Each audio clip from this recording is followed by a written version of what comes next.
శ్రీవల్లి దేవసేన ఇద్దరు శ్రీ మహావిష్ణువు యొక్క కుమార్తెలు. ఆయన మేనల్లుడు కదండి, మరి ఏదో పండగ సెలవులకు ఇంటికి వచ్చాడు.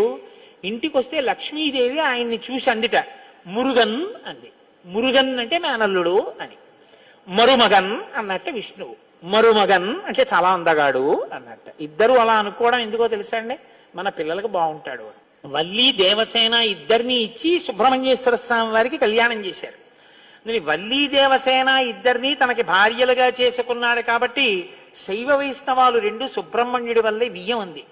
ఆయన ప్రణవానికి అర్థం చెప్తే పరమశివుడంతటి వాడు తెల్లబోయి ఎంత గొప్పగా చెప్పావురా అన్నట్టు.